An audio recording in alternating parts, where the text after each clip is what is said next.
Afternoon and a warm welcome to the webinar on trade, digitalization and sustainable business in the times of pandemic. The COVID-19 has posed the biggest challenges to us since the Second World War. And we saw that the entire world has come to a standstill due to the disruption of the supply chain and so on and so forth. But however, we also see that new market opportunities are coming up, and it's a challenge now is being faced by the business community all over the world, how we could grab these opportunities and to move forward. And there is another thing that we have to think of. It is the social distancing that has been introduced by the COVID-19 to the world. So another challenge is how we could move forward, how we could, while respecting the social distancing, how we could move forward. And in that case, what are the tools that we can use to move forward while respecting the social distancing? In this context, it is very important that trade has to be done on a digitalized platform. This is one of the biggest, the key supporting tool the business people now today have to depend. So once again, a warm welcome from all the countries to the webinar on trade, digitalization and sustainable business in the times of a pandemic. Let me introduce the first speaker, to Dr. Rohit Silva. He has entrepreneurial experience over 30 years, and he has held many higher positions in international organizations, and he's the president of Asia Pacific Chamber of Commerce and Industry, and also he's the vice president of South Asian Association for Regional Cooperation and Chamber of Commerce and Industries. He holds a number of directorships at many trade chambers in Sri Lanka. And also he is the brand ambassador for Rotary International and also honorary secretary at the Royal Golf Club Colombo. So, and I would like to invite Dr. Rohit Silva to have the opening remarks. Over to you. Thank you, Ajit. Good afternoon, ladies and gentlemen. I'm privileged to be with you as the President of Asia Pacific Trade Agreement Chamber of Commerce and Industries. The chamber is affiliated with the federations and national chambers of Bangladesh, China, India, Laos, Sri Lanka, Mongolia, and in the process of having South Korea into the chamber. The most important strength we have within the APTA countries is the trade between the countries, which is amounting to 20%, which is a fairly great figure to look at. We all know the internet started in the world in 1991. That's where the digitalization started first. It is important to know that we have in the world internet users of 4.6 billion, mobile internet users of 3.9 billion, and registered web portals 1.7 billion. World users internet, about 59% of humans use internet. So these are some of the very important figures for today's webinar to see where we will go forward with it. The impact of revenue is $4.2 trillion. Let's look at the Asia part of it. Asia has 2.3 billion users of internet. That is about 50.3% of our population. Penetration is 53.6 on internet, and from the population usage is about 55.1%. So even in our Asia, it seems to be the highest usage in Asia. Ladies and gentlemen, if you look at the top 10 internet users in the world, the Asia Pacific has China as number 1, India as number 2, and Bangladesh as number 1. That means within top 10, we have 3 nations who are partnering us, which gives a significant importance of the future of the digital era. We all do social networking. There is 3.1 billion on social networking which goes in. It's not surprising to know per annum we have Google searches 2.5 trillion. Per second, 63,000 people goes into Google. This shows what we have and what is our growth going to be, because with this COVID-19, our growth is going to be changed and it's going to happen. The importance of this is how do we take it from here and what are the great opportunities? The economic standards have changed. The mechanism of marketing has changed. The systems have changed. And this era, it's going to completely change how we are going to look at our markets. Not only our markets, it would be how the governments operate as well, inclusive of conducting elections, the clearing and forwarding, trading, all platforms will be forced with the COVID-19 to go digital. So here is a great opportunity. I'm sure all the learned speakers on these areas will speak. We have a great opportunity in front of us, but we need to be very careful of what we do, because the digital era is something we are going to go out of touch with human contact. So whilst having access to humans world over at any given time, but person to person may get distances. But keeping in that mind, we will have to go forward. So thank you very much. I wish all of the speakers a success, and thank you for joining us. Thank you, Ajit.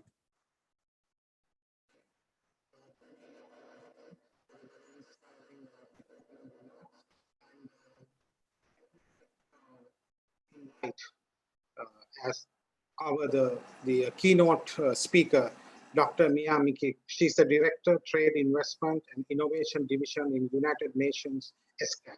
She also coordinates the Asia Pacific Research and Training Network on Trade, an open network of research and academic institutions and think tanks in the Asia Pacific region, and covering all key means of implementation of the most important sustainable development goal. She was a university lecturer and also the author of a number of reports, papers, and has edited or co-edited several volumes, most recently with Bruno Jetting, ASEAN Economic Community, a model for us, the Asia-wide regional integration. So with that very brief introduction, I would like to warmly welcome our keynote speaker at the webinar, Dr. Mia Mikik, the Director, Trade, Investment and Innovation Division in UNESCAP. Over to you. Thank you so much, Mr. Pereira, and very good afternoon or good morning to the participants, or maybe even good evening. I don't know where they are logging in for. I do have very limited time, and I have a very short presentation that I would like to share with you, because it does give you something to look at that is more interesting than looking at my back wall. So let me try to set this up and see how it works. Okay. Yes, I hope you are looking at the first cover slide of that. So before I start going through it, and I will just go through the first 2 or 3 slides and let the organizers share it with you for your own perusal. I really want to thank the APTA Chamber of Commerce and Industry for initiating this webinar and for putting great effort in providing such a great set of speakers, and to investigate really in more depth the 2 topics that are put together into the title. One is the digital trade, and another one is sustainable business. And both of these actually came to the forefront of relevance and importance through the COVID crisis. And I think the speakers in each session will be able to unpack the rationale and for that, and also to look at how do we go on from this point and learn from what happened, and ensure that some of the things that have happened, particularly in terms of impacting business, may not happen to that extent. So I think the best visual that that can explain what is happening since the beginning of this year is this. So we have been shocked by the unknown virus that turned to be called COVID-19 as a disease that that is actually caused by the virus. And that has, as a domino, then shattered, you know, many of the structures in terms of economic activities, in terms of social networks and impacts. And I'm sure that you know, from what we are looking at now in the world, there are also implications, deep implications in the political sphere. So how, you know, what do we do with that, and what can we learn, and how we can actually process that what is happening is a big story. And I can point you to the ESCAP and UN and other institutions and scholars' work that go into deep analysis of economic and social and political, etc., areas of impacts. But what I want to talk here about is really strictly on trade, because APTA is still mostly about trade. It is mostly about trade in goods, even though it has aspirations to cover other areas. And also we want to see how in that context we benefit as the bloc of developing countries from what has happened. So I don't think that is any surprise if I say that even at the end of 2019, we were not in the best of the situations when it comes to the performance of trade and investment. And actually the rate of growth were declining. There were more and more measures that were introduced by the national governments in terms of restricting both of these areas of flows. And so then the COVID entered, and of course it started with a supply shock, because the first impact was in terms of the break in the supply of intermediate goods coming out of the factory of Asia in China. And then as the virus spread through, you know, from Asia to the world, so did the reactions of the governments were to actually stop the movements of people, because that was the only way, without the vaccine and without the effective treatment, to control or try to control the spread of the disease. So that impacted, of course, the demand, and not only demand by households and individuals, but of course demand from the business sector, and of course investments. So both of these shocks, in addition to the health shock in terms of so much of the productive capacity being undermined, underutilized, and you know, but looking at the long-term implications of that, we really have suffered massive impacts. Now, in terms of the calculations of the dollar number of loss, we really, you know, there are so many estimates, we can't say much. Not only because it's very difficult to calculate all of that for different reasons, data is not there, and we really don't understand, what to take into account properly, but also because the story is not finished yet, and so we don't know how long this will be going on. However, when you look at the trade, there are estimates that the global trade and the Asian trade may fall by up to 40% this year.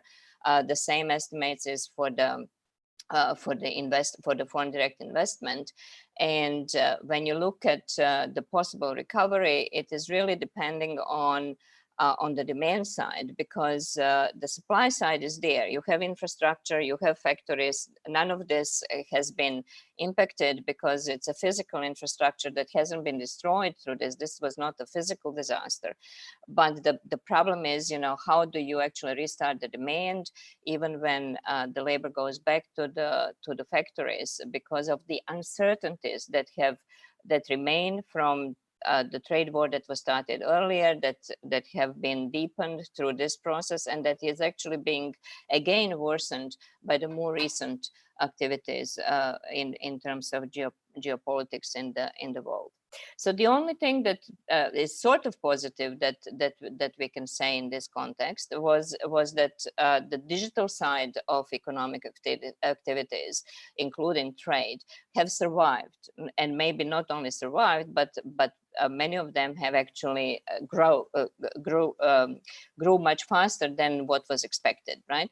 And so I hope that the speakers in the sessions will be really unpacking these and answering, the questions of what do we do. However, the other aspect of what the pandemic caused is really the revisit or re-scrutinization of the driver of the trade growth and economic growth that we have enjoyed since the turn of the going into the 21st century through the global value chains.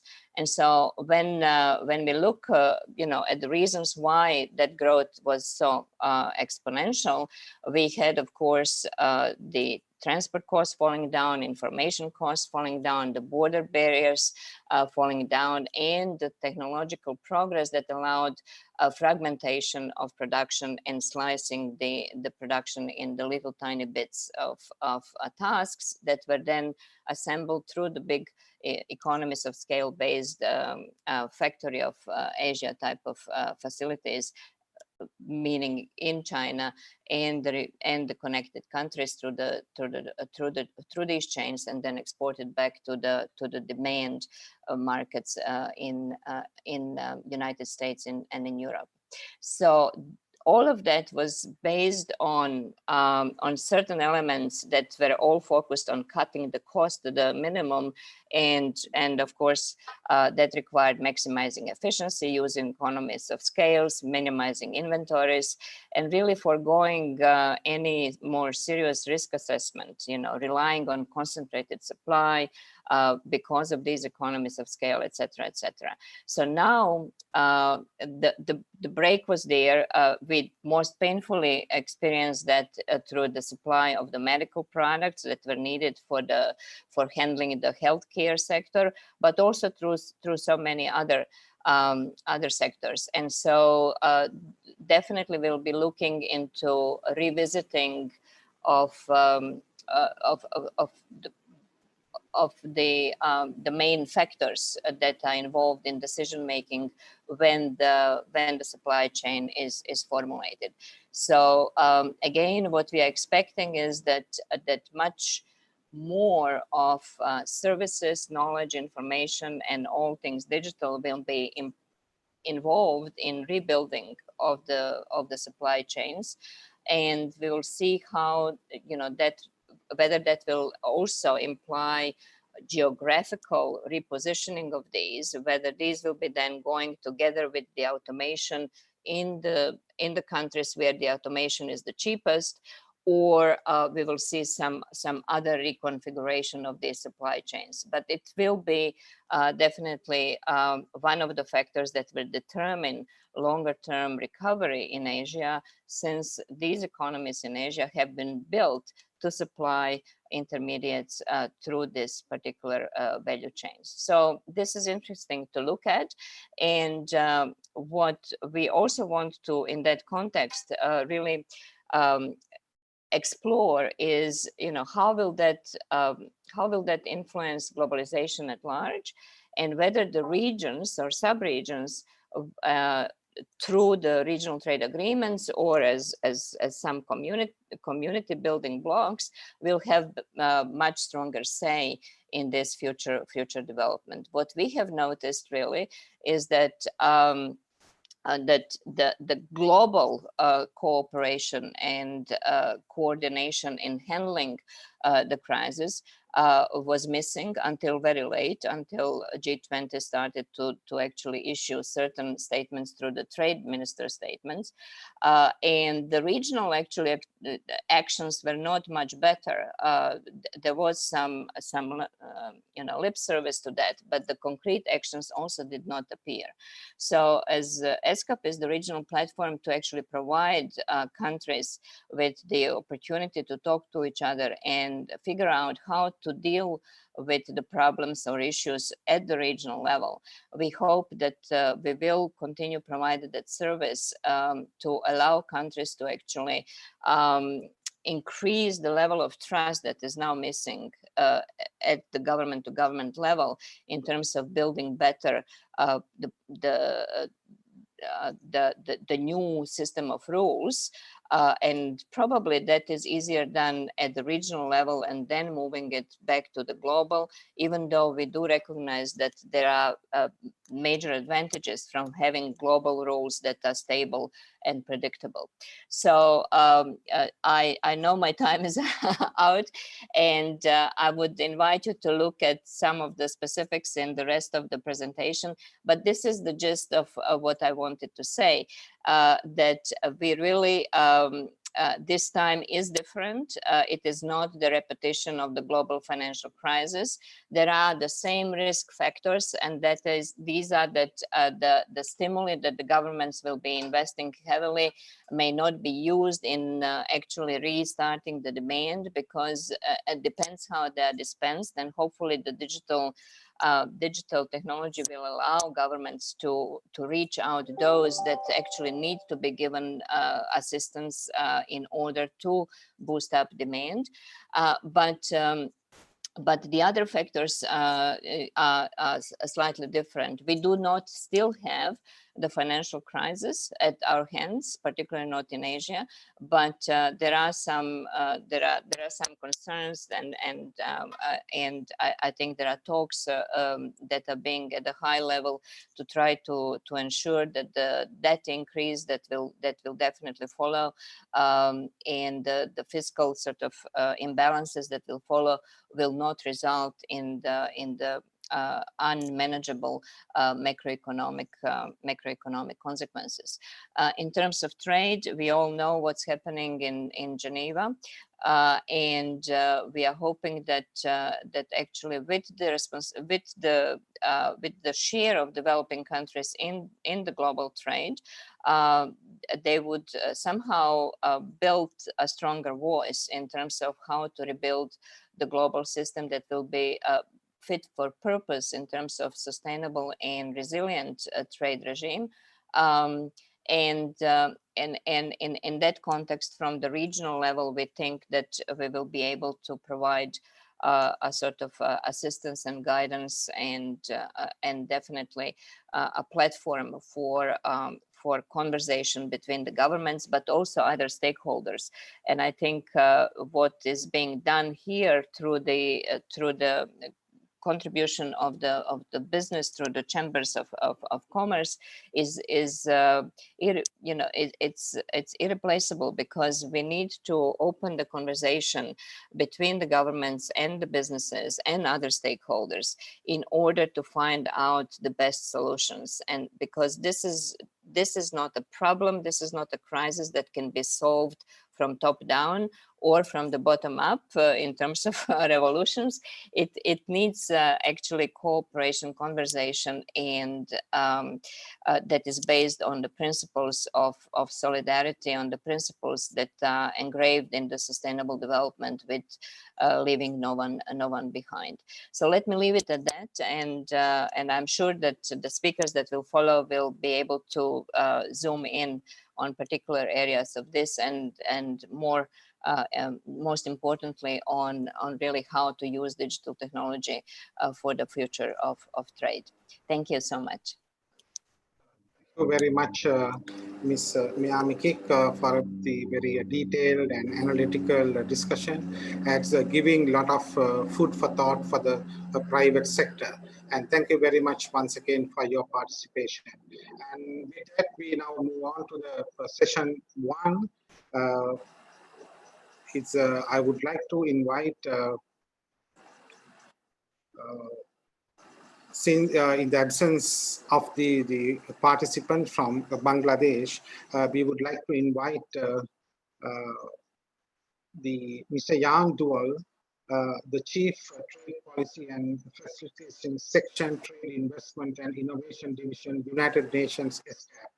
And session one will be focusing on trade digitalization for resilient supply chain integration in the times of pandemic.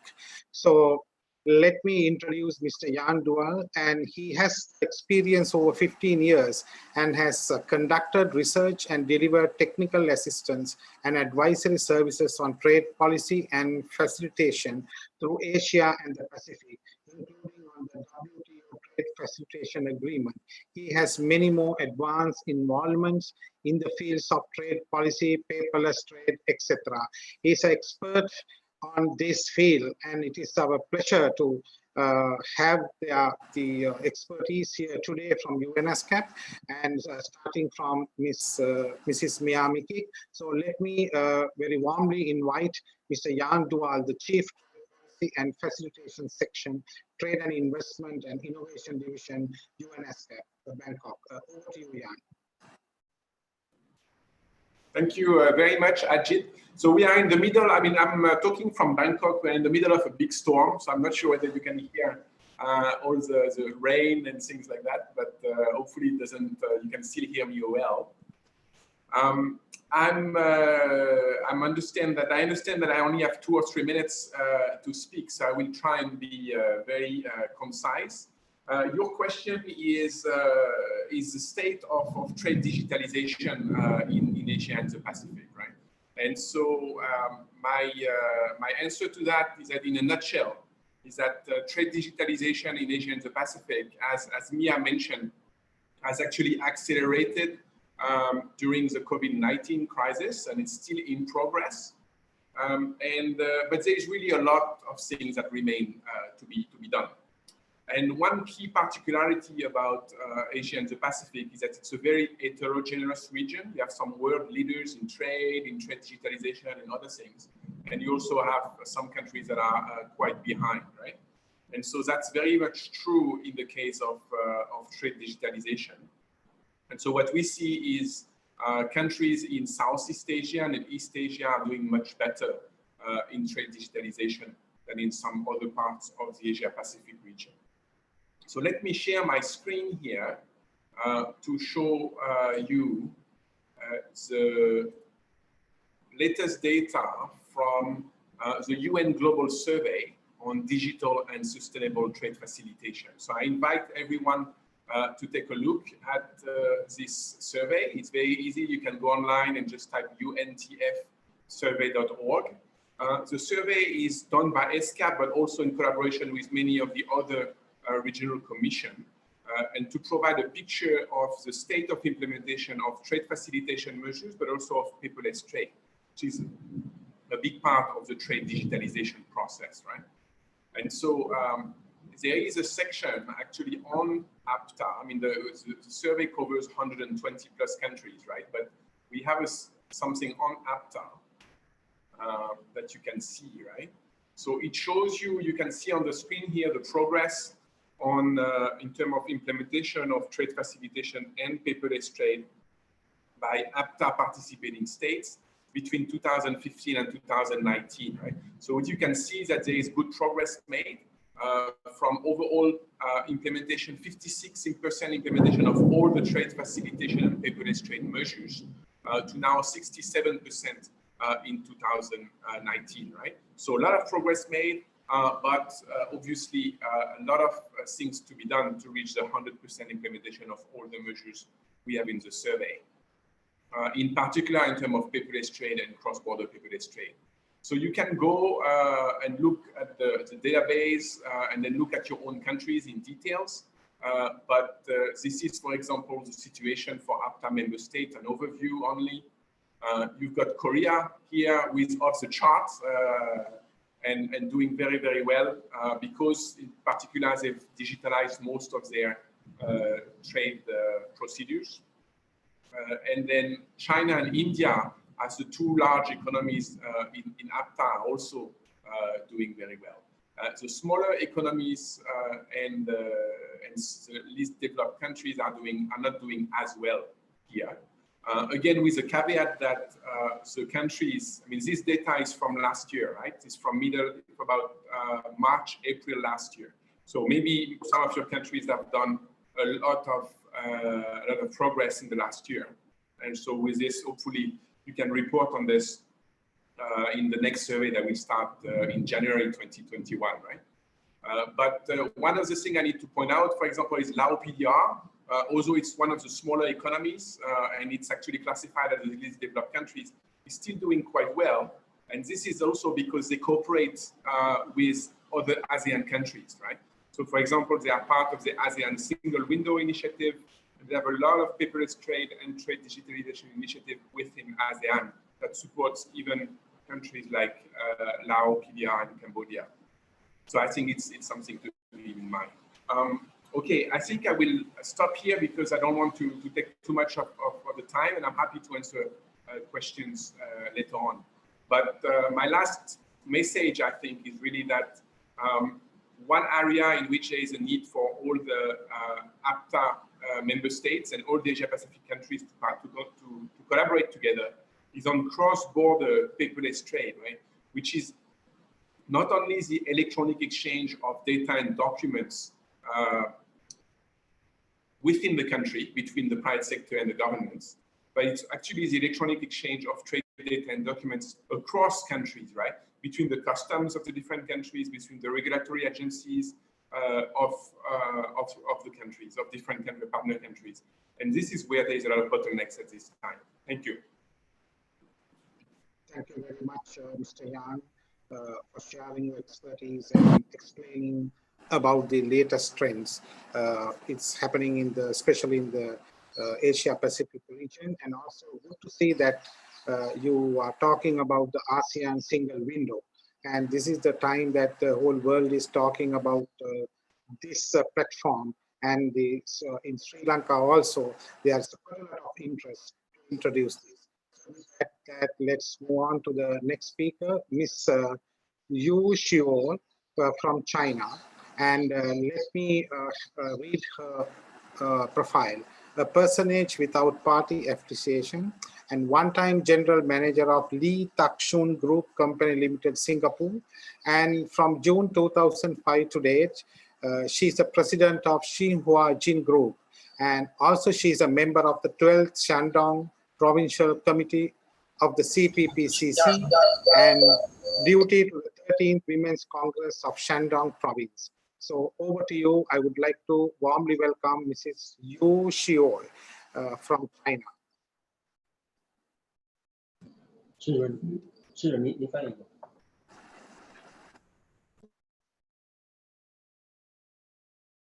还有一个人，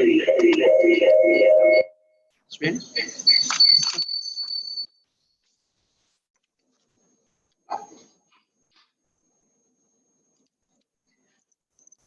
是我吗？是我吗？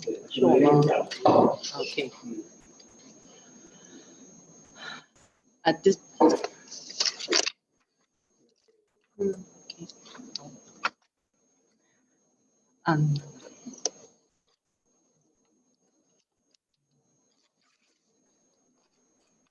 Go ahead. Hello. I'm so glad of this chance to study from everybody and introduce our thinking on this platform. My topic is a thinking on the trade digitalization in the post-epidemic era.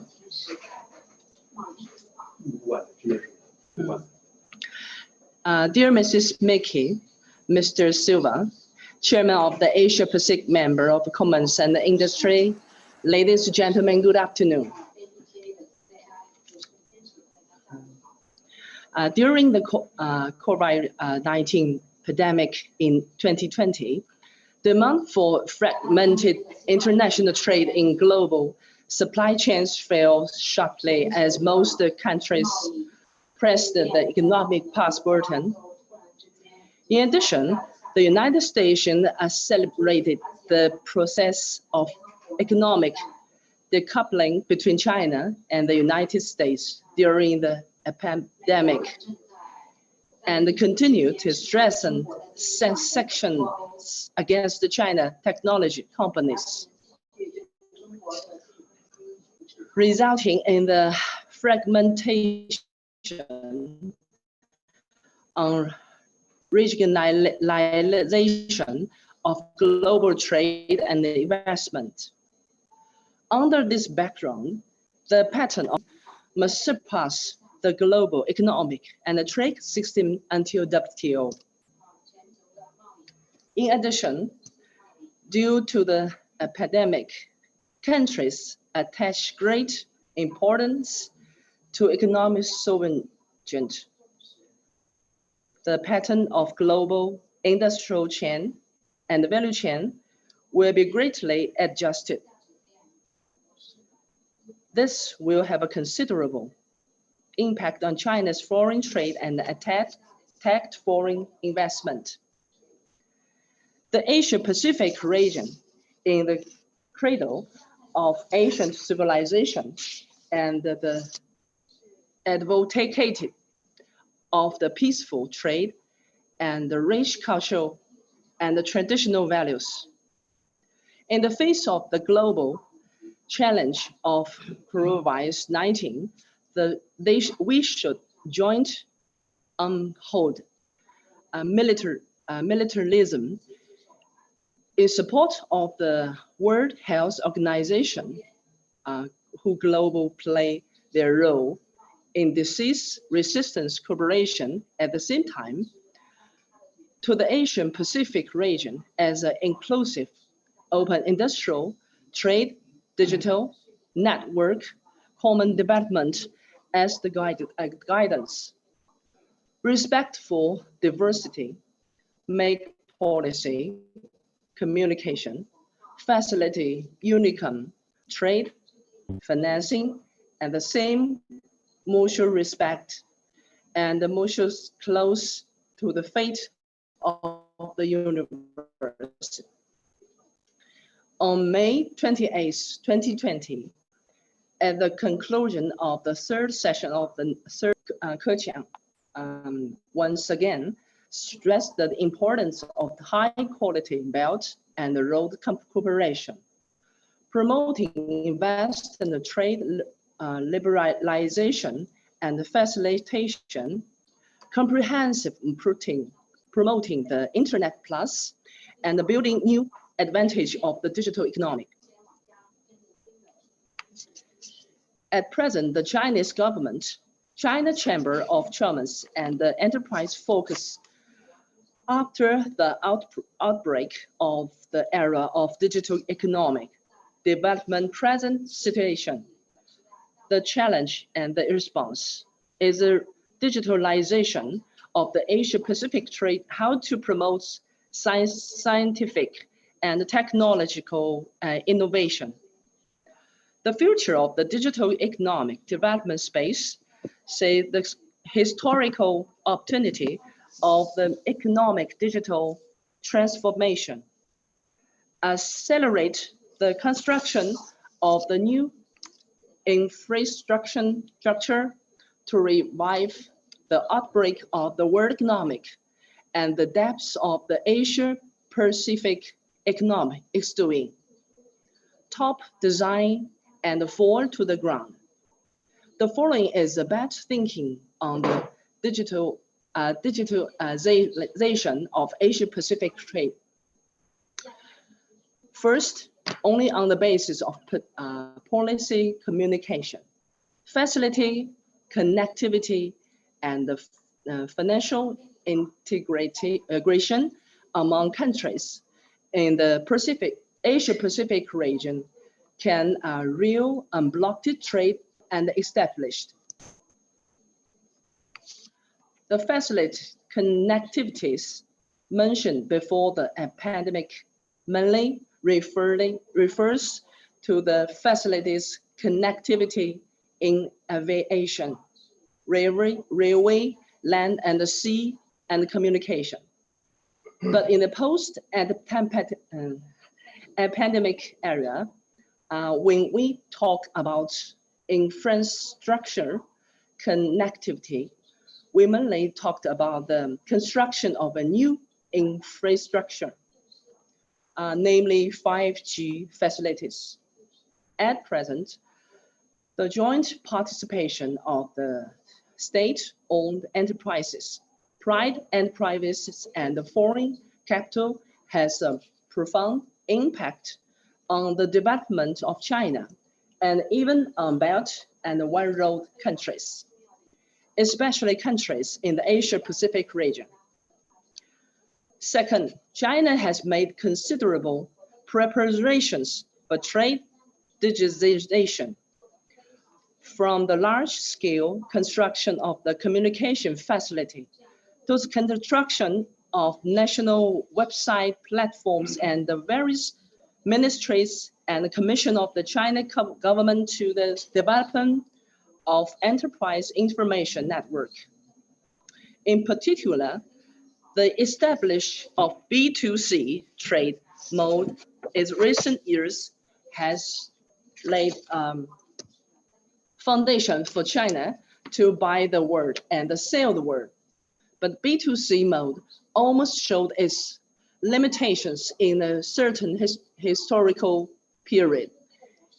And in the outbreak time, B2B, Model B integration of the industrial chain, the supply chain as the goal, the premise foundation to provide leading enterprises from the transformation and upgrading of their traditional industries. And by using digital drive the related industrial chain and the supply chain of the construction for them to make industrial policies, financial support to technical consultation, etc. Thus, to achieve China's 6 goals. During to time constraints, China Hiking Group will introduce the digitalization of B2B industrial chain and the supply chain, and the going global of its service enterprises in digital on the platform of the Asia Pacific Business Conference.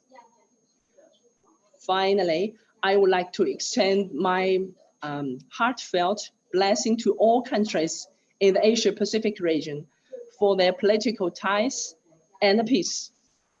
Thank you so much. Thank you, Ms. Shio, and for explaining and describing about the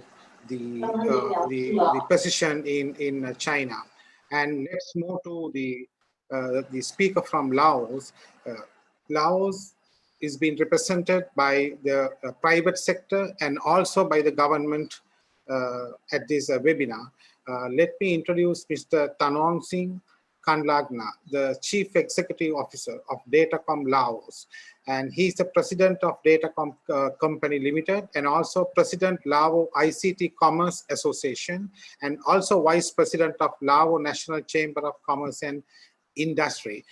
As you know that Laos is moving to trade digitalization and has a national single window already in place. And can you please explain how it is helping Laos to adopt a new trade culture and what are the barriers you are facing?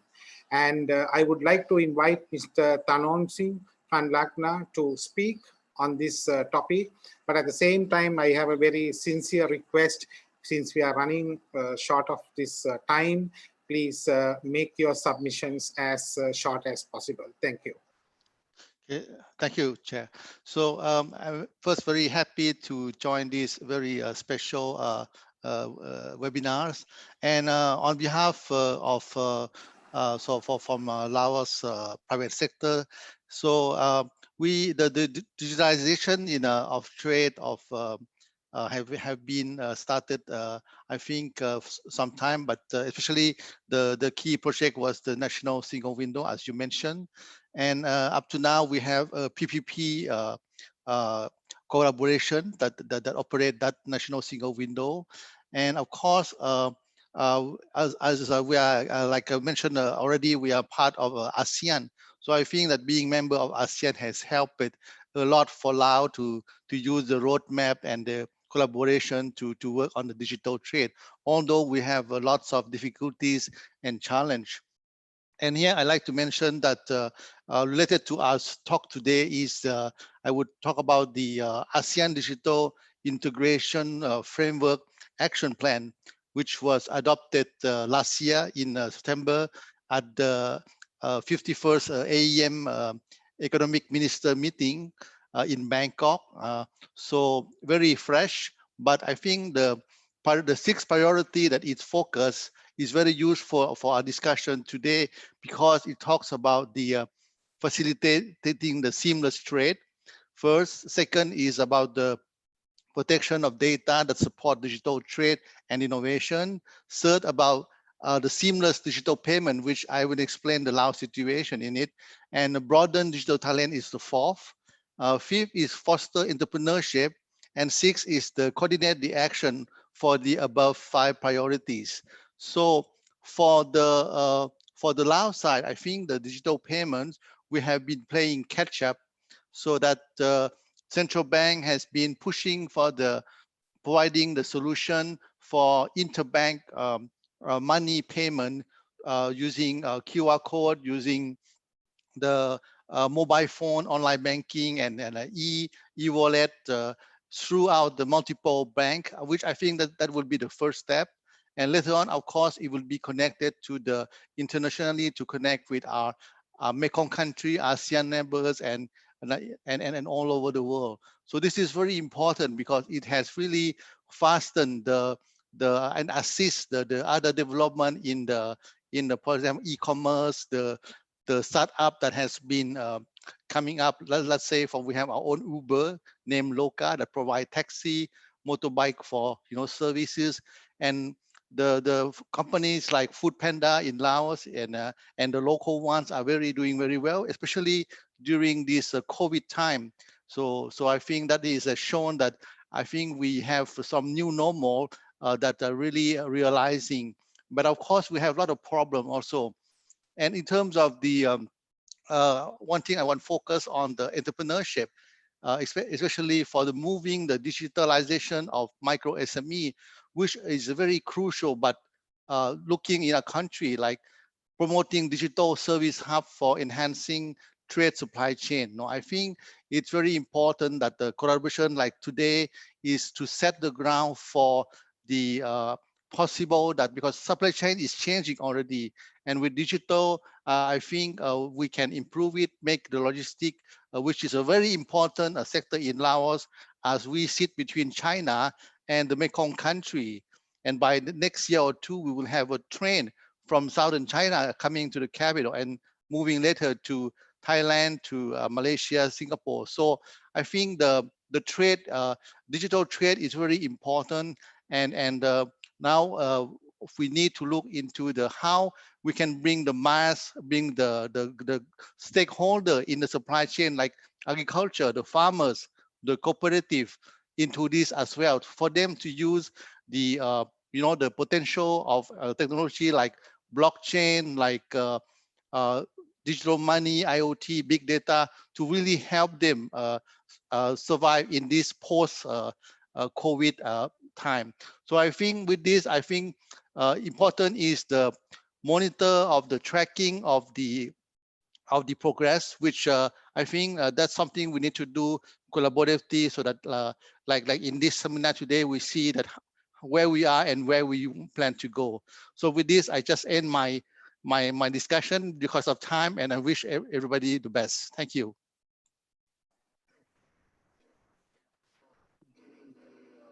Live examples from the Laos, the commercial sector. And I would like to, next speaker, I would like to invite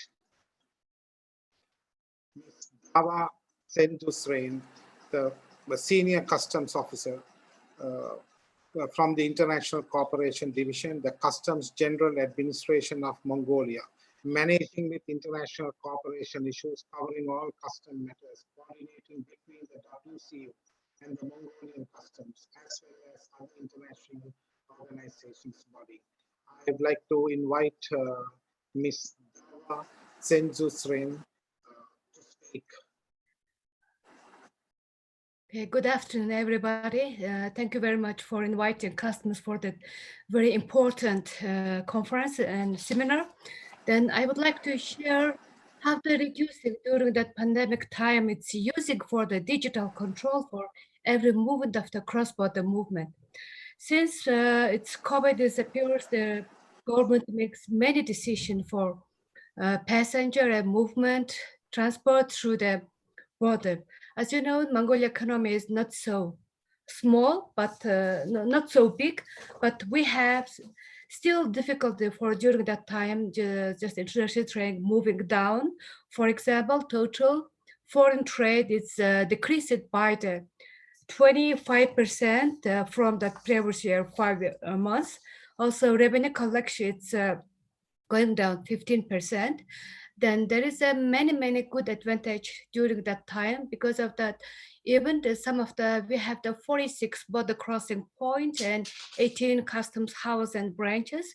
Then there is a government, together government officers, they just made kind of the integrated customs control at the border. Therefore, it's reduced for the customs trade time. Because of that, it's very good idea for even the developing country. Then we're controlling from the CCTV, from the general customs, all of the movement of the goods. It's reduced more than one customs clearance by 3 hours. Then also there is a delay time, it's reduced. Then also reduced for the duplicated government officers.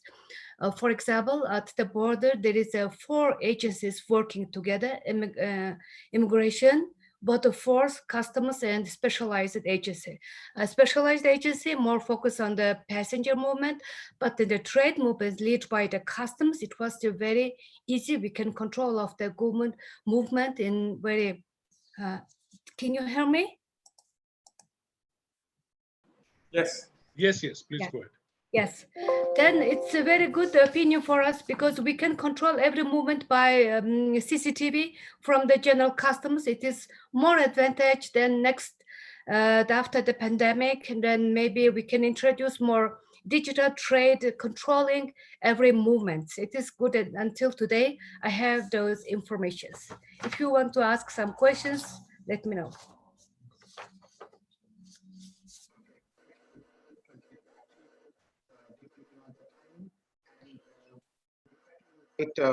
The private sector representative from Mongolia, Mr. Eng Tushwin Dorjbus, the founder and general director of Landbridge LLC, international freight forwarder, leading logistics company in Mongolia. Mr. Eng Tushwin has worked in freight forwarding industry for 21 years. Mr. Eng Tushwin, the people often say about using digital technology for trade facilitation. Can you tell us the couple of benefits that importers and exporters can get through the use of this digital technology?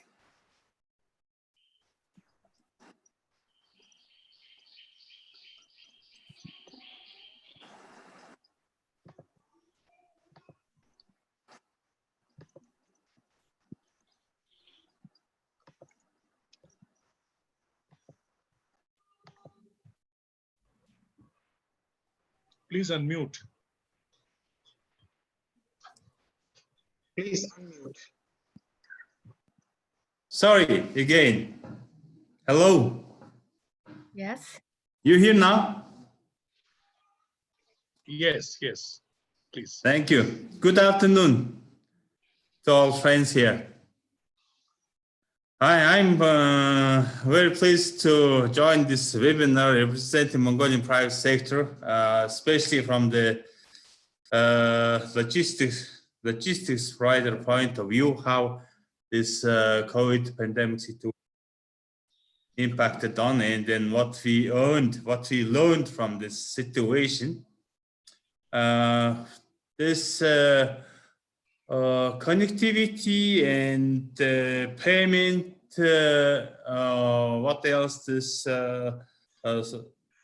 mobile usage rates, etc., still very progressive in the country, same as developing countries. As you know well, we are the emerging country, Mongolia, with very small economy, and starting the private enterprises since only 30 years ago.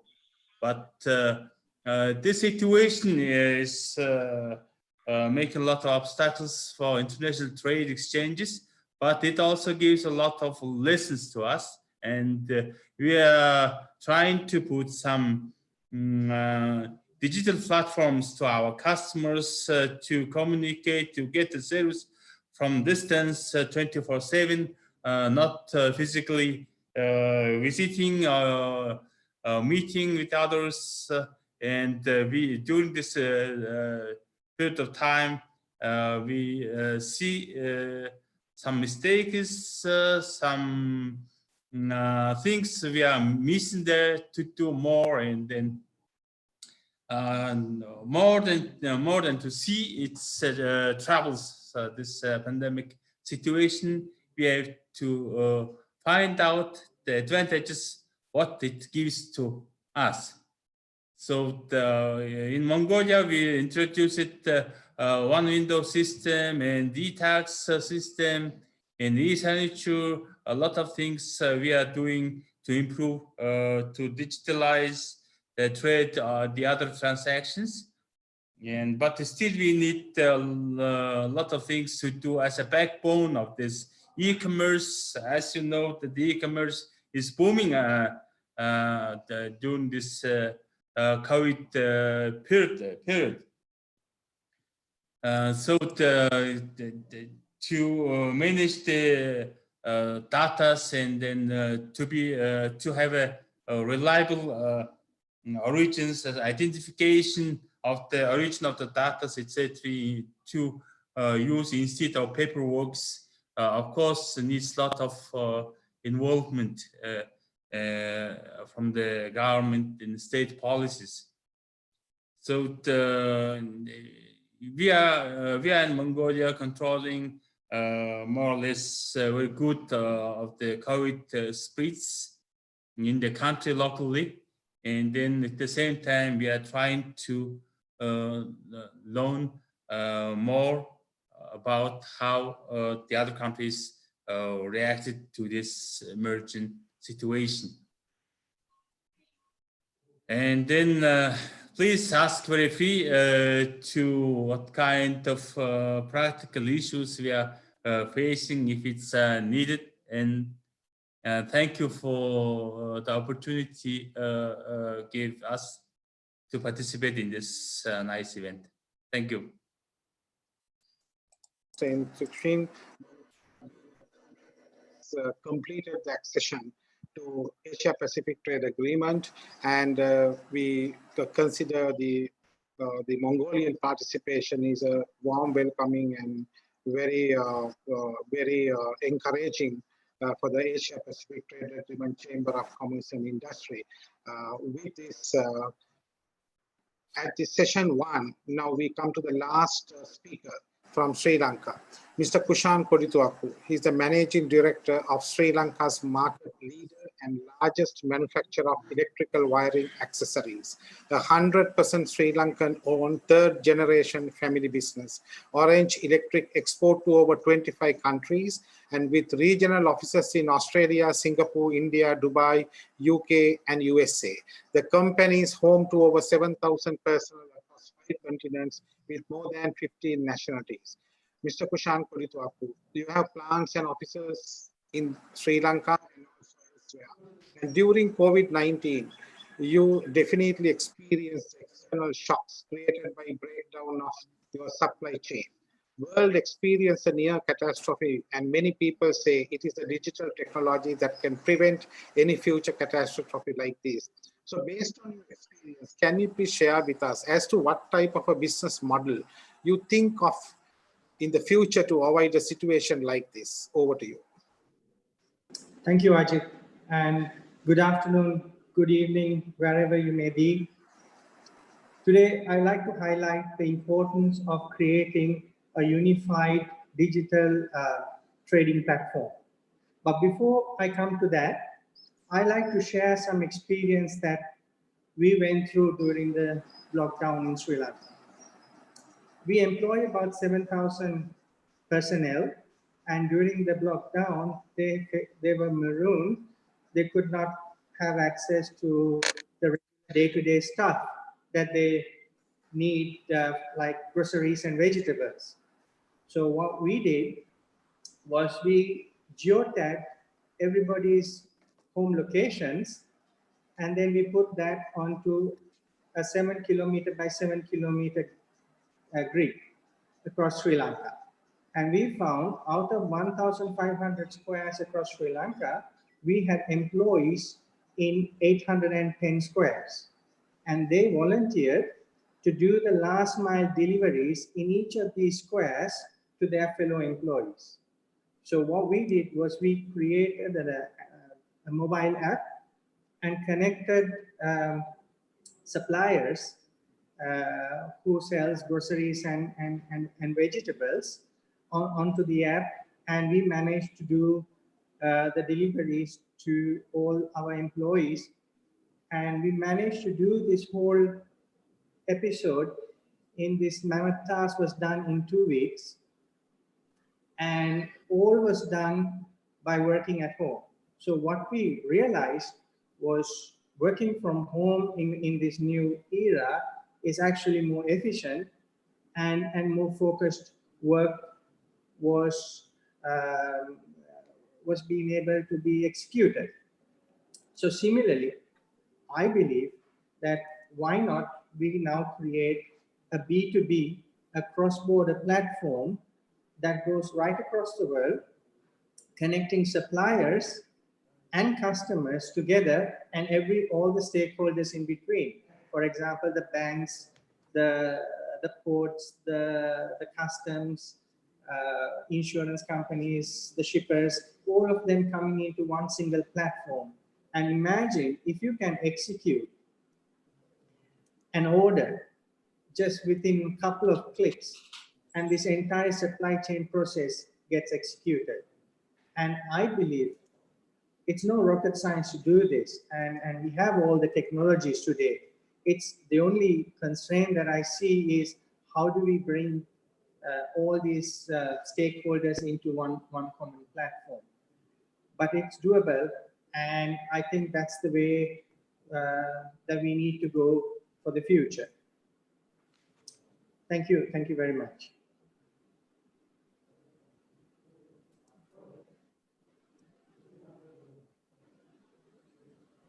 Examples and within Sri Lanka, and then also the targeting your stakeholders within the country, and then looking at a larger picture. Thank you very much, and I take this opportunity to thank all the speakers who took part in the session 1. Sorry, we have a number of questions we can see on the screen, but due to lack of time, I am compelled to hand over proceedings to Mr. Mark of UNSCAP. Over to you, Mark. Thank you, Mr. Pereira. So welcome all panelists for this session number 2. My name is Mark Brox. I'm the Chief of Investment and Enterprise Development at UN ESCAP. So the panelist we have for this session this afternoon is Mr. Shafqat Haider from Bangladesh, Mr. Wang Yangwo from China, Dr. Rajiv Singh from India, Mr. Odette Suvarnabhong from Laos, and Mr. Tugodo from Mongolia, and Mr. Dinuk Hetiarachi from Sri Lanka.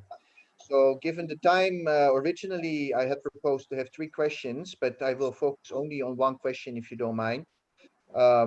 What is your main message from the business perspective to your government to help business overcome the COVID-19 challenge and to build back better, both at the national level, but also at the regional level, for instance, in the context of APTA? So I hope this message is clear. And then I go by alphabetical order. So I will give the floor first to Mr. Haider from Bangladesh. He's the director of the Federation of Bangladesh Chamber of Commerce and Industry and the managing director of Ciproco Computers. He has a lot of other hats as well. These are the most important things. So Mr. Haider, the floor is yours.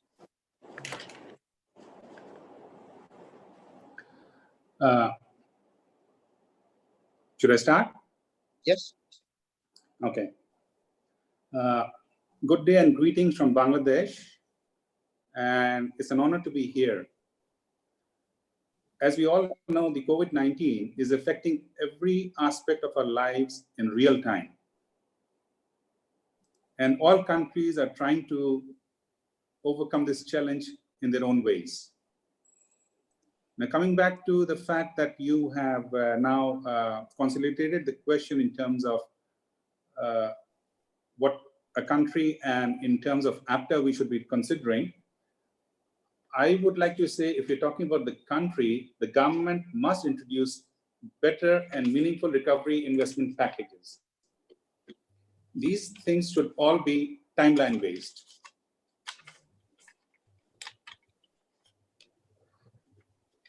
The MSMEs, which are the backbone of the economies of most countries in the world, obviously have to be looked at, and tax and VAT rate reductions have to be considered. There's got to be better fiscal administration through automation. Obviously, this is mentioned again and again, and I would like to repeat that. Technology and digital platforms have been mentioned. I want to re-emphasize that we have to have good databases by sectors, by levels, and by industries. Countries which have been affected by, like Bangladesh, has been affected by the return of labor from many parts of the world, mainly the Middle East, because of the jobs they have lost, and the government has to give them financial stimuluses for their families to survive.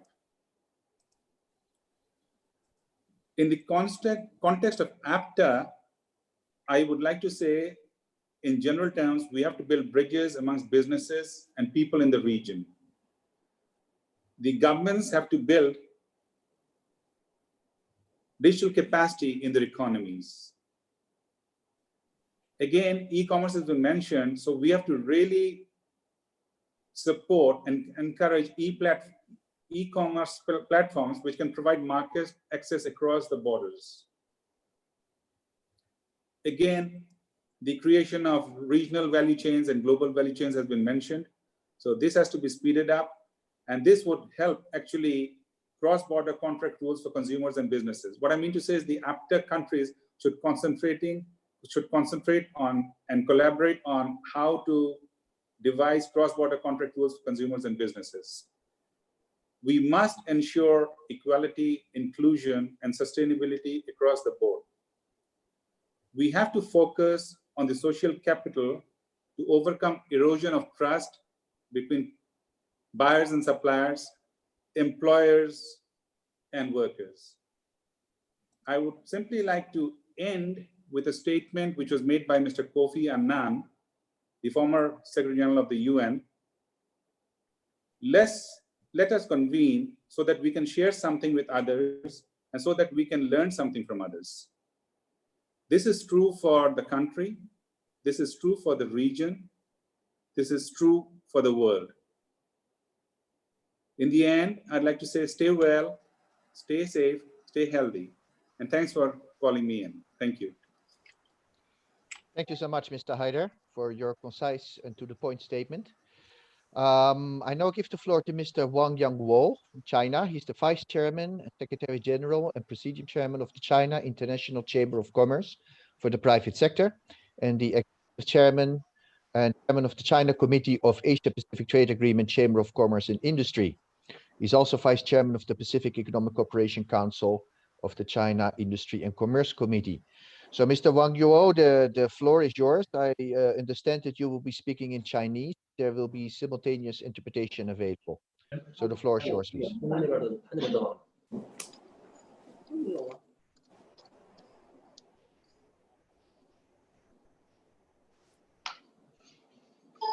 可以吗？阿基德先生希望我讲一下中国的一些情况，中国的一些做法和来自中国的一些建议。那么我想，我下面讲的这些情况也可以能够回答马克先生刚才提出的问题。我就讲这么3点。第一点，中国经济逐步回暖的政策保障。大家知道，受疫情影响，今年第1季度中国经济同比下降是6.8%。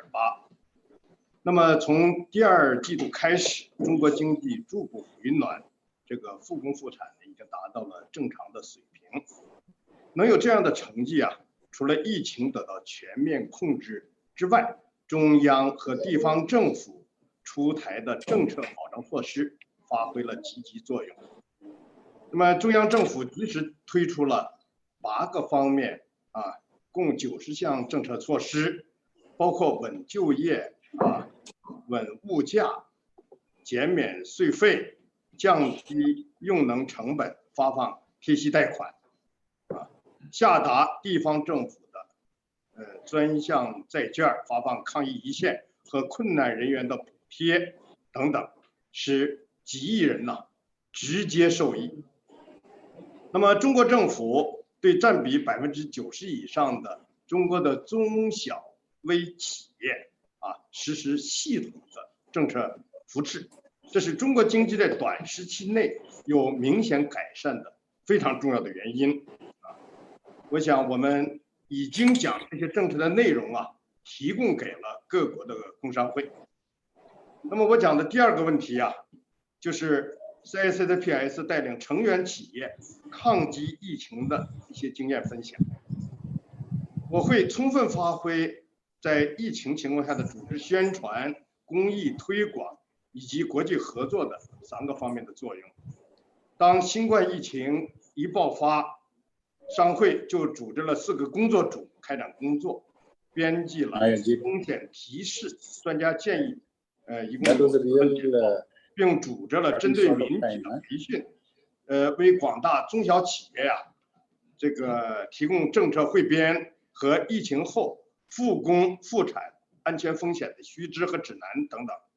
那么组织成员企业为武汉捐资捐物达49.8亿元人民币，也开展了山川异域、大爱无疆、爱心送的公益活动，先后为各国的这个工商会及其他机构提供了21万只医用口罩。最近又实施了湖北省疫后经济重振的8项措施等落实工作。最后一点就是共同抗击疫情恢复亚太经济的3项倡议。第1项就是为促进各国恢复经济、促进就业，利用中国成熟的电商经验与电商人才培训的体系，开展电商人才培训以就业促进计划我们也想打造这样一个平台。那么第2呢，就是促进各国有效利用本国农副产品的资源，建立各成员国参与的一乡一品亚太经贸合作平台。那么第3项呢，就是建立各国对疫后恢复经济的政策咨询的交流机制这个我们也建议能够设立一个亚太贸易协定工商会的智库平台。因为时间关系，我就要讲这么多，谢谢大家。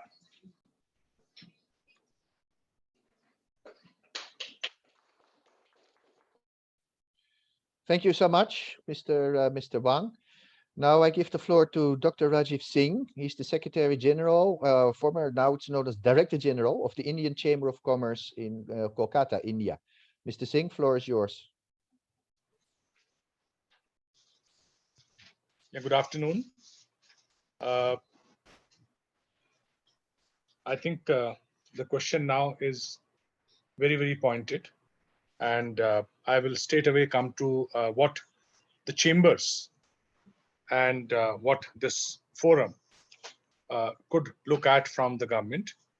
I would say the issues which the industry is facing can be divided in three parts. The first and most important is the liquidity. The second is the labor. And third is logistics. In terms of liquidity, I think availability of the credit at reasonable interest rates has been one of the agenda which the industry needs. And this is more important for the small and medium enterprises who have been hit very badly by the COVID-19. Because the large companies still get the preferential interest rates or the lower interest rates, but the SME sector really needs this help. The pandemic has also disturbed the labor market. Many of the migrant laborers moving to different parts, going back to their hometowns, and also a lot of people who are working abroad, who are working outside India, they're also coming back. So there is a challenge of re-employing them, also looking at the skill sets which they bring with them. So mapping of skills, employing the people very, very gainfully, and keeping a horizon of 1 or 2 years, because the situation because of the pandemic is going to stay. The third part is logistics. I think the pandemic has also exposed a lot of weaker links in the supply chains, whether these are the national supply chains or regional or the global. And there is a need to plug those gaps, look at very efficient and cost-effective supply chains going ahead. And if you take a sum of all these three, liquidity, labor, and logistics, I think what the industry is looking at a more competitive regime for the local industry to compete globally and to become cost effective, to be able to deliver quality, yet become competitive.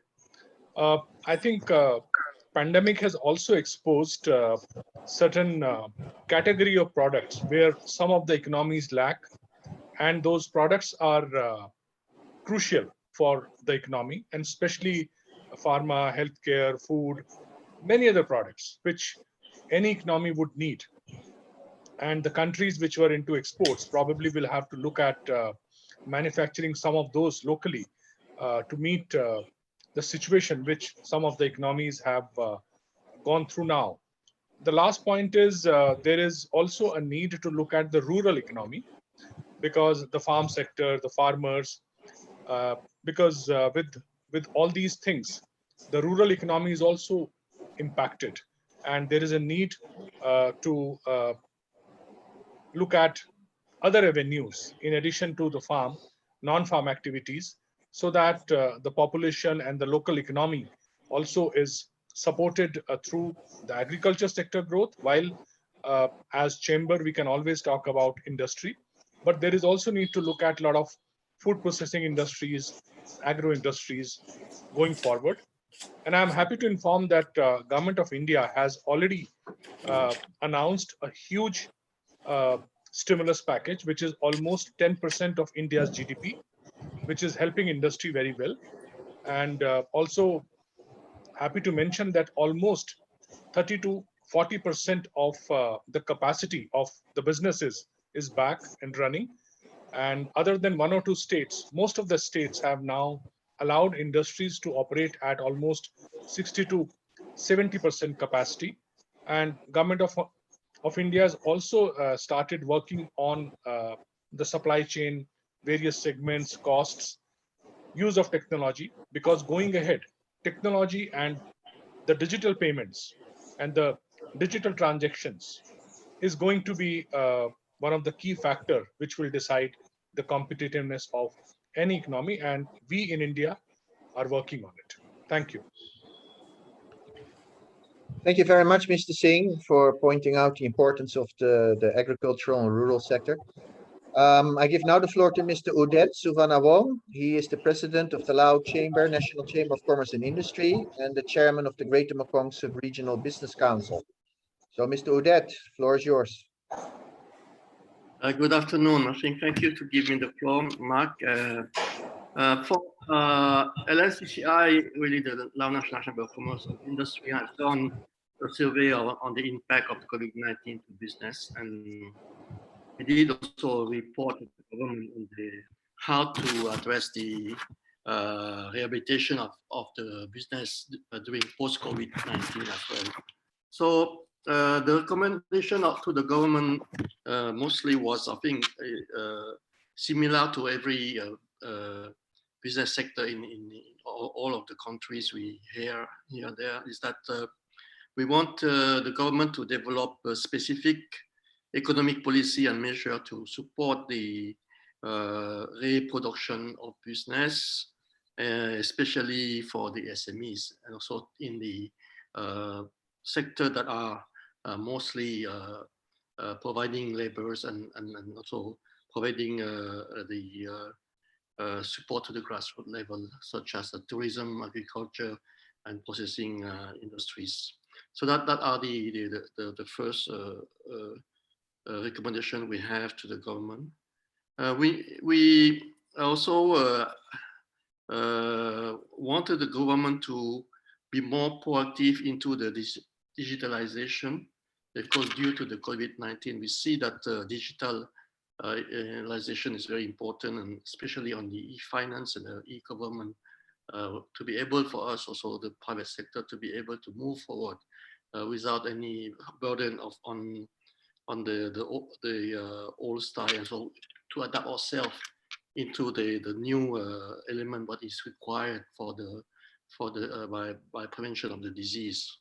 So we requested the government to come with a stimulus package, and especially to provide funds to the private sector in terms of loans or in kind of subsidies, and to develop a mechanism to channel those funds to the SMEs. And we are actually having our own program for SME loans at the chamber, and we're testing it with a number of banks and also financial institutions to really challenge the fund we received from the government to the SMEs.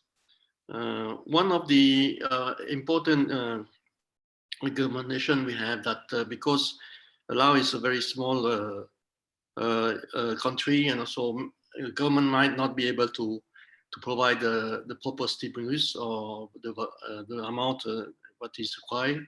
So we request government to reduce tax, including the VAT tax, profit tax for the industry that have been affected, and also what will be also affected for the long time, such as the tourism and processing industry for export. But what the market now is not, we don't know when it will be real again. So and the last thing we have asked is to take this opportunity for the rehabilitation or reproduction to improve the public and private sector mechanism for improving the business environment, and especially continuing the monitoring of the impact of post-COVID, because we don't know if there will be a second wave and what will be the situation again, and to focus on the trade and investment, improving the competitiveness and cost efficiency of the trade and investment, and especially on trade is to adapt ourselves to new needs and to new markets. We know that some markets will die, and we have to access to new markets. In investment, we need to also to look at the new behaviors and new trend of investors. I think that COVID also will change the behaviors of foreign investors, and we have to know about those kind of things. The focus also is, we have seen during COVID time that local production is very important, because Laos are trying to import a lot for its consumptions. So local production, local processing for the domestic market, it could be one of the new market coming in after COVID. So then the last point I want to make is that for Asia Pacific, and especially for APTA, we need to share information. It is very important, because each government will have their own new policies and measure. And we have to share those measures in all sectors, in trade, investment, also in travel.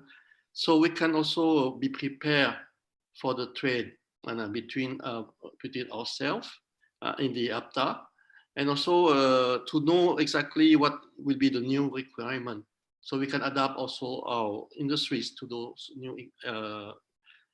new changes.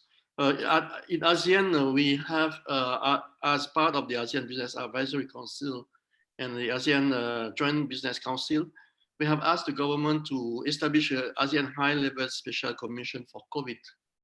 That is very important, and it should be in the rank of Vice Prime Minister or very high level, so we can exchange information and on the new policy and measure to the government. And I think there have been some comments saying that protectionism is one thing we try to do, the government trying to implement or to do it without consent of the private sector, and also to know that if those policy and new measure is impacting to the business. So that is the also model what we have proposed to the government. Thank you. Thank you, Mr. Det. You made a lot of good suggestions. I now give the floor to Mr. Tugul Dur. He's the advisor to the Mongolian National Chamber of Commerce and Industry. Mr. Tugul Dur, floor is yours. Hello, can you hear me? Yes. Okay. Thank you for the day. Greetings of the day, of this fine day. Given the time limit, I'll just get straight to the point. We are now on question 3. First of all, I would like to extend my appreciation for the initiative, for the ESCAP and APTA initiative to organize today's meeting, where I'm sure that we could give our own contributions to the regional and global efforts to overcome the current crisis and build sustainable and resilient economies and societies in the future. So let me share with you some of observations and visions for the road ahead. Well, so far, after the outbreak of the pandemic, the government took an area of temporary measures, and temporary is the key word here, which include different types of tax breaks, subsidizing social contributions by employers, employees, and self-employed. Then, probably more importantly, rescheduling loan repayments, postponing the repayments, including mortgage repayments, etc. So quite a few measures have been done to, basically lessen the financial burden on every walks of life, being the bigger businesses, small, medium enterprises, self-employed, and just the citizens. So going further, for Mongolia, with its current stance in overall logistics and hard and soft infrastructure for cross-border trade, obviously major improvements should be done. So this would range from improvement, significant improvement of logistics and quarantine control, and extending to the whole supply chain, both for export and import of goods and services. With here's the point, with a special emphasis on non-mining products, trade and supply. Obviously, they will significantly reduce costs, especially for transit and transport, which is accounts for majority of the costs for the business owners and traders. For non-mining economy, economy and trade, and boost investment in these sectors.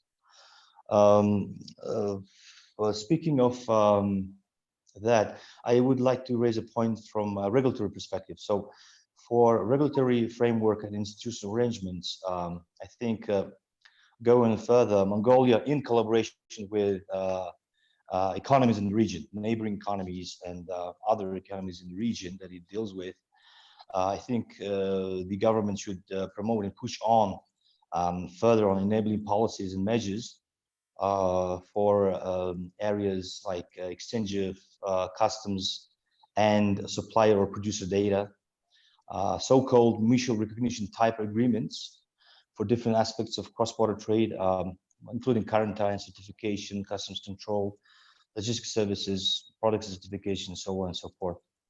So I think one of the already ongoing initiatives, which is currently actually being implemented by ESCAP framework, is the framework agreement of facilitation of cross-border capitalist trade in Asia and Pacific, which all you are familiar with. I think this kind of, this framework should be further, if I may use this word, proliferated, and with the stress on shift to electronic data exchange and other innovations, reducing physical interaction, so to speak. This kind of things should be promoted, in my opinion. So to end with, I think the main message that the COVID gave Mongolia as a mining and resources exporting economy is to put more attention and resources into development of non-mining sectors to build a more sustainable economy as a whole. So that would be for me. Thank you. And I'm ready for to receive any questions. Thank you so much, Mr. Tugodur. Yeah, your country, of course, is very dependent on mining, so to diversify away from the mining sector is very, very important. So the last speaker we have for this session is Mr. Dinuk Hettiarachchi from Sri Lanka. He's the managing partner of Nihal Hettiarachchi and Company, which is a leading firm of chartered accountants. He's also the chairman of 3DH International Group, which is a diversified group of companies operating in Singapore, Australia, and the UAE. And he is a former chairman of the Chamber of Young Sri Lankan Entrepreneurs, which is popularly known as COIL. So I presume, Mr. Hettiarachchi, you have something to say about young entrepreneurs as well. In any case, the floor is yours. Thanks, Mark.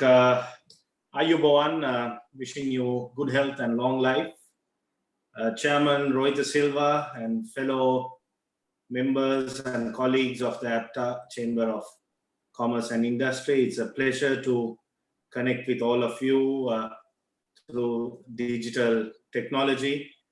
Let me quickly give you a little status update about how we in Sri Lanka have managed this pandemic.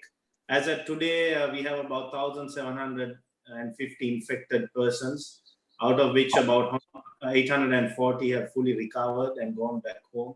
So we have a recovery rate of about 50% as of now. We have only 11 fatalities, so less than 1% fatal rate. We went down into lockdown on the 20th of March, and we were in complete lockdown for at least 2 months, 60 odd days. And we are now gradually coming back into business, and more or less about 50 to 75% back in operational terms. With regard to what the governments can do to address this particular situation, I think the main area where the governments might need to help, especially the SMEs, is the access to funds. Because these corporations, these companies do not have a lot of savings to go by, do not have a lot of reserves. So the working capital requirement is a massive area where they need to be helped on with. And the government, to their credit, have establish a 50 billion, that's local rupees, Sri Lankan rupees fund to give a working capital loan at a concessionary 4% interest to these companies. However, I think much more need to be done as the process of getting back to normalcy is getting extended and drawn out. So then more access to capital is required. And also it looks like some of the businesses need to look at changing the ways they need to do business now. The common way, the new normal, so to say, is that we need to incorporate a lot of technology, a lot of process automation, work from home policies and things like that, which most companies were not ready to go until up until this happened. So these kind of investments also need money, and the government would be looking to help companies, especially the small and medium scale enterprises, to get into these areas. Finally, on the fact of policies that we need to look at, I think the government needs to look inwards a little bit first, make sure that sectors such as agriculture and all, and those kind of sectors, that we are self-sufficient and that we protect the local entrepreneur. Like you said, Mark, I come from a chamber also represent the entrepreneurs. So looking after the local entrepreneur, which is the backbone of any economy, is very, very important. Having said that, regional trading relationships such as the Asia Pacific region is very, very important. So a mix between, while looking after the local interest of entrepreneurs and being self-sufficient in certain areas, we have to look at the other areas and being open to the world and find out areas where what we don't have, we try to get from them, and what they don't have, we try to supply. So there is a keen balance that we need to achieve, and we as entrepreneurs in Sri Lanka are working very closely with the law policy and lawmakers in order to make this happen. So once again, thank you very much for this opportunity, and I'll be happy to take any questions. Over to you, Mark. Thank you so much, Mr. Dinook. This was the last speaker. Unfortunately, because of time constraints, we have no questions for no time for questions, but I don't see any in the chat anyway. So I will wrap up this session by providing a very quick summary. It's very clear that we are all facing a new normal, which requires a lot of attention to technology. And of course, many enterprises, especially the SMEs, are not ready to embrace that. So they need support in that. So of course, there's a role of the government here, in particular in providing financial support through tax reductions, but also by reducing trade barriers and providing logistics, promoting digital trade and business, and particularly improving trade facilitation and e-commerce. And of course, from ESCAP, we always like to promote paperless trade. I think some mention was made to pay attention to the agricultural sector. There are many enterprises, many SMEs also operating in the agricultural sector. Food security is, of course, now a very important issue. But we also need to pay particular attention to SMEs that are headed by young entrepreneurs and women entrepreneurs. And of course, for some countries, we need to diversify away, like in Mongolia, we need to diversify away from the mining sector. So an important point that was made by everybody is that we need to promote regional cooperation, including through the Asia-Pacific Trade Agreement, in particular share information, and most of all, keep borders open, right? Refrain from protectionism, because in the end, it's self-defeating. One issue that was not so much highlighted, I would like to compliment from my side, is the issue of sustainability. This is really now a time for enterprises and countries to build back better, which means to adopt principles of sustainable business, responsible business conduct, because we know that these kind of pandemics and also climate change, which is another challenge coming, are all issues of non-sustainable businesses.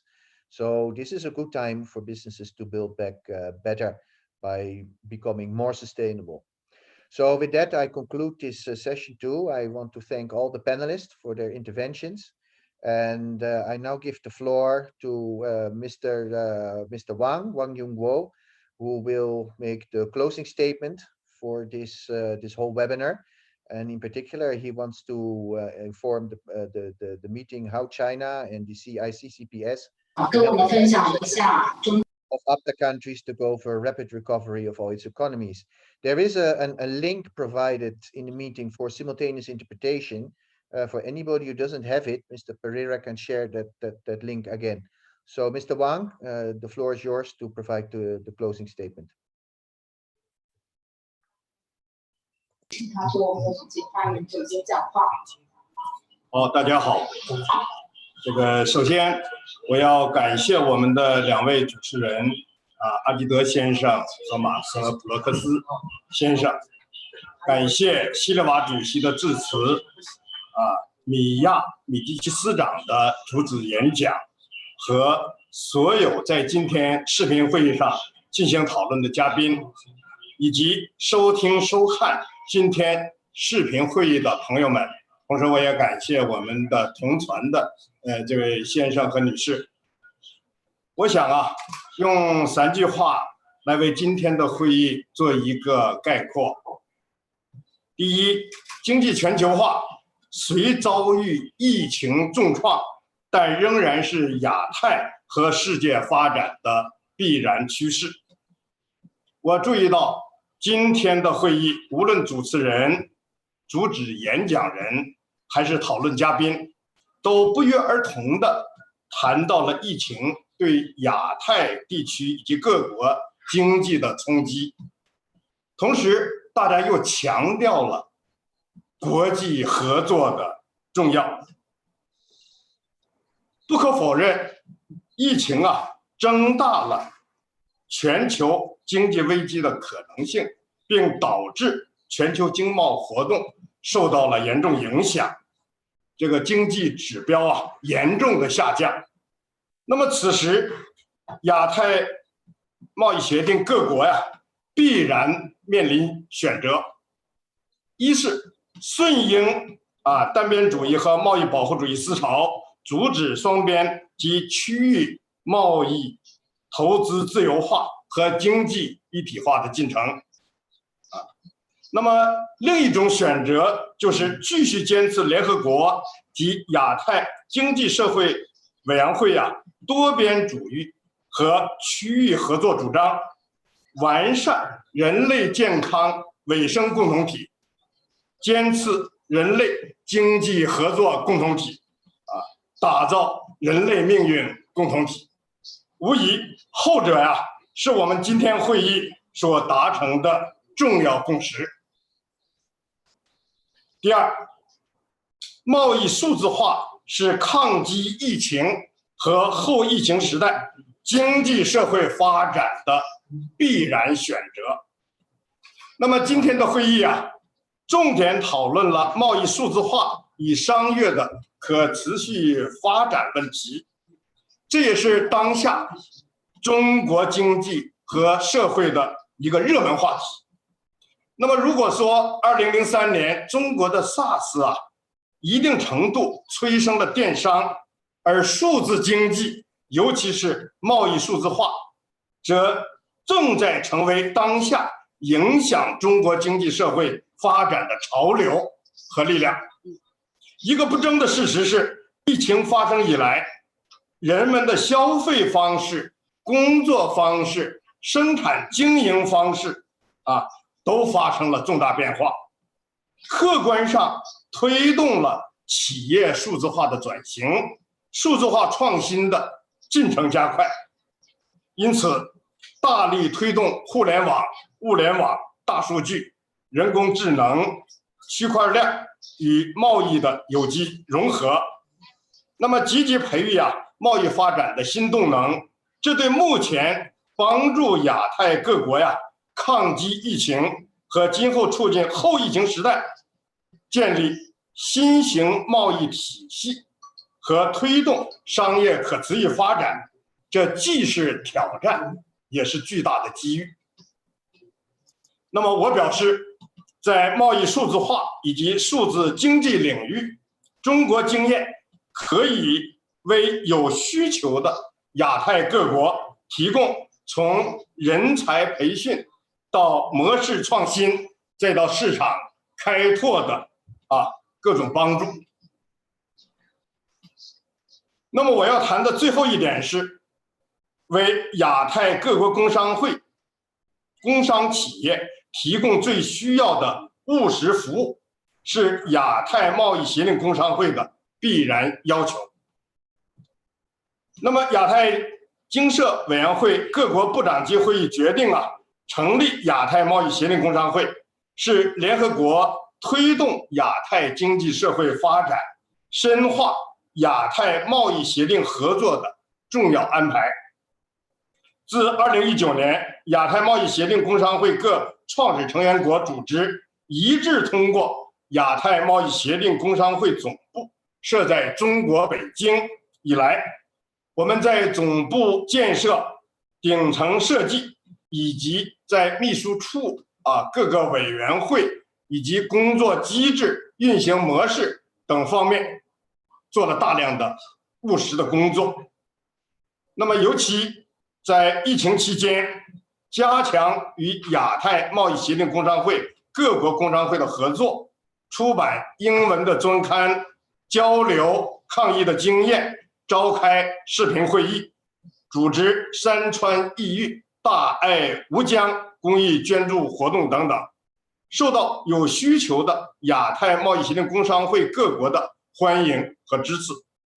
那么这次会议以后，总部将继续加大各方面工作的力度，以更加务实和卓有成效的工作，为亚太各国工商界和各国政府提供更好的服务。今天，在我前面的发言中，我曾正式提出了几点动议案，包括建设亚太经社委员会医疗防护用品公益服务平台，实施亚太电商人才培训和就业促进计划，推动亚太贸易协定各成员国一乡一品经贸合作机制，成立亚太贸易协定工商会合作智库。那么上述动议案，我希望得到亚太经社委员会和亚太贸易协定各国工商会的支持。最后，再次感谢大家对这次会议的参与和支持，恭祝大家健康、幸福、吉祥如意。好，谢谢。Okay, thank you, Mr. Wang, for these very great concluding remarks. I think now the webinar has come to an end. So I will have to close the live meeting interpretation. So yeah. So I want to thank all participants and all panelists, and I want to thank in particular the organizers and Mr. Silva and Mr. Pereira for setting this up. And I wish you all a very good day. And everybody knows that there are many webinars like this, and this is a discussion that will be ongoing for some time. If you have any questions, additional questions, please send us a message either to ESCOP or to the UPTA Secretariat or the CCI, and then we will be quite ready to follow up with you. So I close it now. Thank you very much and goodbye.